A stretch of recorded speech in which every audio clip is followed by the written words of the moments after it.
जय श्री राम।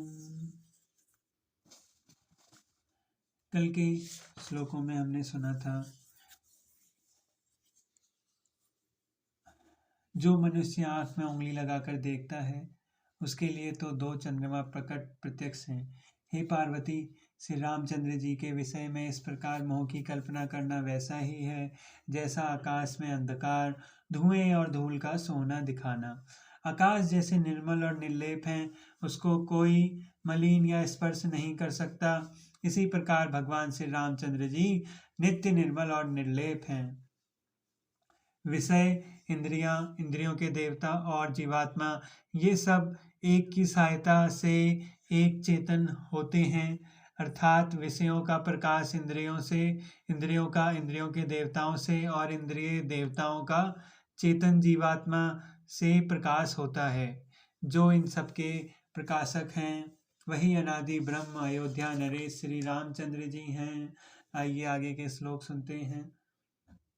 रजत सीप महुबास जिमी जथा भानु कर बारी, यद्यपि मिसा तीहु काल सोई भ्रम न सकई को उटारी।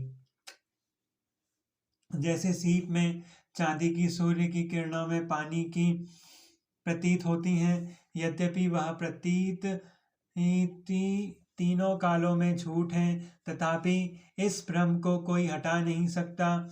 यही विधि जग हरि आश्रित रही, यद्यपि असत्य देत दुख अहि।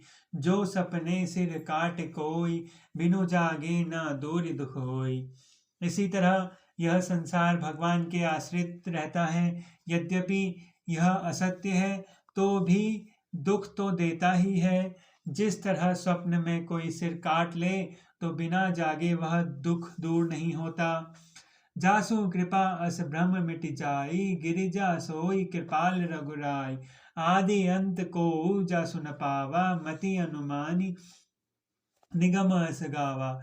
हे पार्वती, जिनकी कृपा से इस प्रकार का भ्रम मिट जाता है वही कृपालु श्रीनाथ जी हैं, जिनका आदि और अनंत किसी ने नहीं पाया। वेदों ने अपनी बुद्धि से अनुमान करके इस प्रकार नीचे लिखे अनुसार गाया है। बिनु पद चलई सुनई बिनु काना, कर बिनु करम करई विधि नाना। आनन रहित सकल रस भोगी, बिनु बानी बकता बड़ जोगी।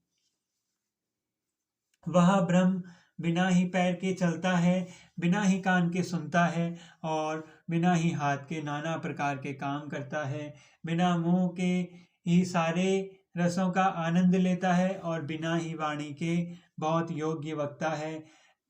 तन बिनु परस नयन बिनु देखा, ग्रही ग्रान बिनु बास अशेषा। असी सब भांति अलौकिक करनी, महिमा जासु जाई नहीं बरनी। वह बिना ही शरीर त्वचा के स्पर्श करता है, बिना ही आंखों के देखता है और बिना ही नाक के सब गंधों का ग्रहण करता है। उस ब्रह्म की करनी सभी प्रकार से अलौकिक है, जिसकी महिमा कही नहीं जा सकती है। जय श्री राम। जेहि गावहि वेद, बुध जाहि धरहि मुनि ध्यान। सोई दशरथ सुत भगत, हित कौशलपति भगवान। जिसका वेद और पंडित इस प्रकार वर्णन करते हैं और मुनि जिसका ध्यान धरते हैं, वही दशरथ नंदन भक्तों के हितकारी अयोध्या के स्वामी श्री भगवान चंद्र जी हैं।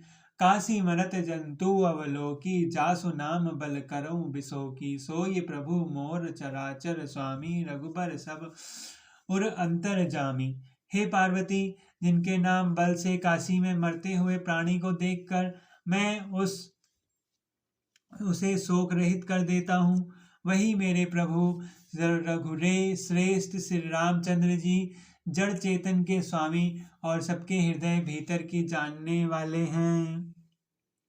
बिबसहु जासु नाम कर कहीं, जन्म अनेक रचित अदही। सादर सुमिरन जे नर करही, भव बारिध गोपद इवत रही। विवश होकर भी जिनका नाम लेने से मनुष्यों के अनेक जन्मों में किए हुए पाप जल जाते हैं, फिर जो मनुष्य आदर पूर्वक उनका स्मरण करते हैं, वे तो संसार रूपी समुद्र गाय के खुर से बने हुए गड्ढे के समान हैं और पार कर जाते हैं। राम सो परमात्मा भवानी तह अति अभिहित तव बानी अस संशय आनत उर्माही ज्ञान विराग सकल गुण जाही। हे पार्वती, वही परमात्मा श्री रामचंद्र जी हैं। उनमें भ्रम देखने में आता है और तुम्हारे ऐसा कहना अत्यंत ही अनुचित है। इस प्रकार का संदेह मन में लाते ही मनुष्य के ज्ञान वैराग्य आदि सारे सद्गुण नष्ट हो जाते हैं। सुनि शिव के भ्रम भंजन बचना मिट गए सब कुतरक के रचना। भई रघुपति पद के प्रीति प्रतीति दारुण सांबन बीती। शिव जी के भ्रम नाशक वचनों को सुनकर पार्वती जी के सब कुर्तों की रचना मिट गई। श्री रघुनाथ जी के चरणों में उनका प्रेम और विश्वास हो गया और कठिन असंभावना जिसको होना संभव नहीं है ऐसी मिथ्या कल्पना